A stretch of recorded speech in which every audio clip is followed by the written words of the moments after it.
Hi everyone, good day. Let's talk about ancient wisdom.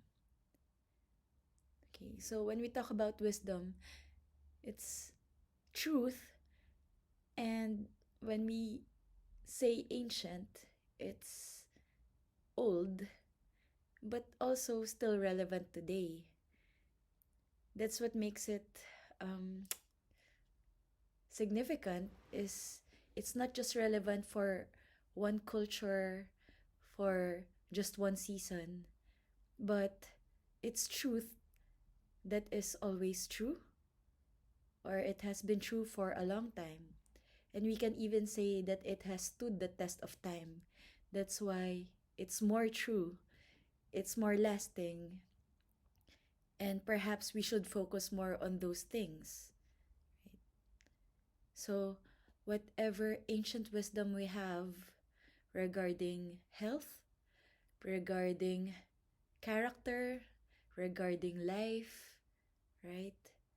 Why don't we focus on that instead of things that change every moment, instead of opinions that are sometimes true but not always, right? For example, the one thing that has really fascinated me for a long time, ever since I was a kid, was stars. So I said, okay, I want to study physics because I want to study stars. Maybe even become an astronaut before, or just an astrophysicist to study the stars, right? And there's a lot of things that I've studied and even taught as a teacher myself. And later on, I realized, wait a minute, is this even true? Right? The things that I keep on teaching as truth, as absolute, turn out to not be that absolute, to not be true. When we talk about the test of time, such things cannot even be verified right now. And it's interesting because um, I often hear the past, people in the past being referred to as savages, as stupid.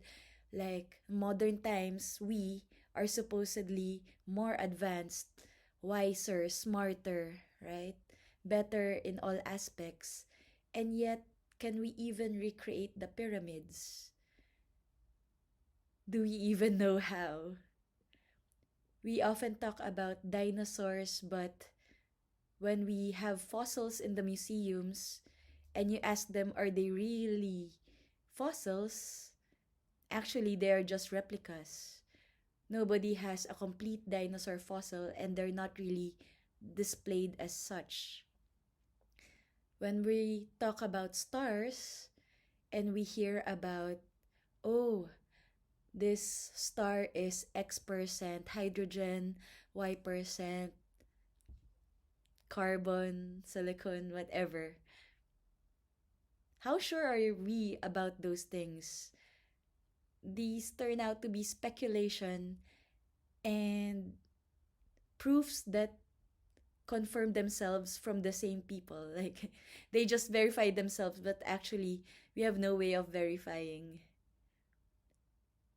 And yet, when we go back to the past, when we go back to the ancients and what they learn about and what they teach about the stars, we find that what they say is still true up to now. Like we have measures for days, months, and years that are consistently true. We still have the same constellations that we had before. Our ancestors may not have known the composition of each planet, of each star, but the predictions of their movement are the same up to now. So, isn't it interesting? We can verify what they are saying, and we can call it ancient truth, ancient wisdom, because it's true until now. And yet, the technologically advanced civilization that we are, our findings are not really findings. These are just speculation being taught as fact by self proclaimed smart people. Ouch. And that includes me. So, hi, students. I'm sorry if I taught a lot of you things that I also studied as fact before, but actually aren't. Or now I realize a lot of those things are not really fact, but just speculation. Let's search that. Jijik. Yeah, like that. So, things that were actually upside down. We think about it.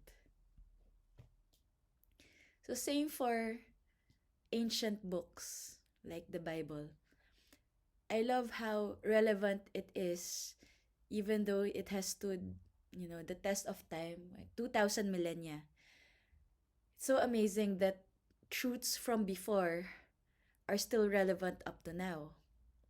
However, we also have to check if we are being um, given or provided the exact same context, the exact same message that has been passed on from before.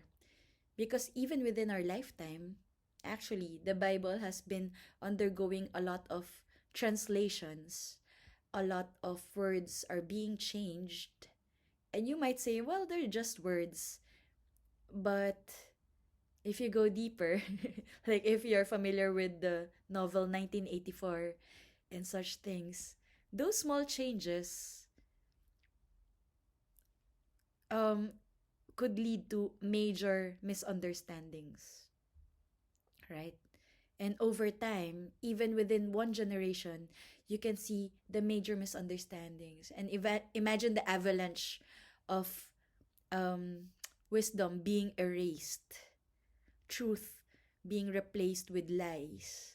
If you can see that in one lifetime, how much more among many lifetimes? So that's a warning, right? Be careful that we are preserving what is true and we are correctly and accurately and faithfully preserving it for the next generation. We want things to be preserved as such. We want truth to remain true. Not just because we're teaching it as truth, but because we have seen that it is true in our life. So, yeah, so whether we're talking about health, about character, about law, about any aspect of our lives, let us be open to the possibility that we may be wrong, that there may be something out there that's more correct than what we know, right? Of course, we always want something to be true, but if it's not true, why waste our life fooling ourselves, right? We want something to be true, but we have to make sure that it is true.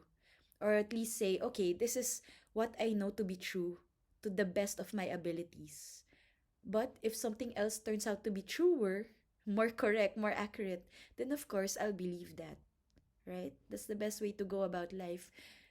We want life where it is true, we are living right, we are living well, we are not fooling ourselves, right? Meanwhile, the stars continue to shine. Meanwhile, there are things that can still be verified. Amazing. I've also heard Nikola Tesla said, well, they say, right? I wasn't there to witness Nikola Tesla say this, but I heard he says, my brain is only a receiver. So it's amazing that this genius who has discovered so much and shared so much, right, freely, he acknowledges that he also received it freely. That's why, same thing with the Bible. Jesus says, freely you have received, now freely give. So it's actually a wonderful existence when everything flows through you, to you, and to others, right? Would you like to be a channel of blessing, of generosity? Like you feel You have so many blessings, receiving so many of that, but not just for yourself, but to others as well. And everybody's happy, right? Instead of just keeping it to yourself, everybody's happy. The universe is so big, there's so much blessing there. You don't need to hoard it for yourself. The more you share, the more you receive more. And then the more you share again, and then the more you receive again, and so on and so forth. Amazing. But going back to wisdom, right? Be open to more wisdom, be open to truth. Again, we study, we think this is the correct way, we think this is the best way, but be open to more wisdom, more enlightenment. Maybe I'm wrong, maybe I'm correct, okay, this is it. Continue to share what we know, and then when something better, more correct, more true comes up, then share it again. Just like every other blessing, continue to share. Okay, guys, I was wrong here. This is more correct. Okay, right? So, geniuses may not necessarily have the gift. I mean, may not just have this idea here, but maybe they just have access to ancient wisdom. Maybe they just have more access than the rest of us. But wait a minute. If the ancient wisdom is here around us, then what's to stop us from getting that ourselves? Why not ask the universe, ask God, hey, I want more wisdom too. And all those other blessings, right? So I encourage everyone to be open to more wisdom, truth that stands the test of time, and all the other blessings as well. Be open to receive more of that, to be blessed by more of that, and to share that with others as well. May you continue to shine like the stars in the sky that have been shining on our ancestors then and until now. They continue to shine, and may we do the same as well. All right, so have a wonderful day, everyone. See you in the next video.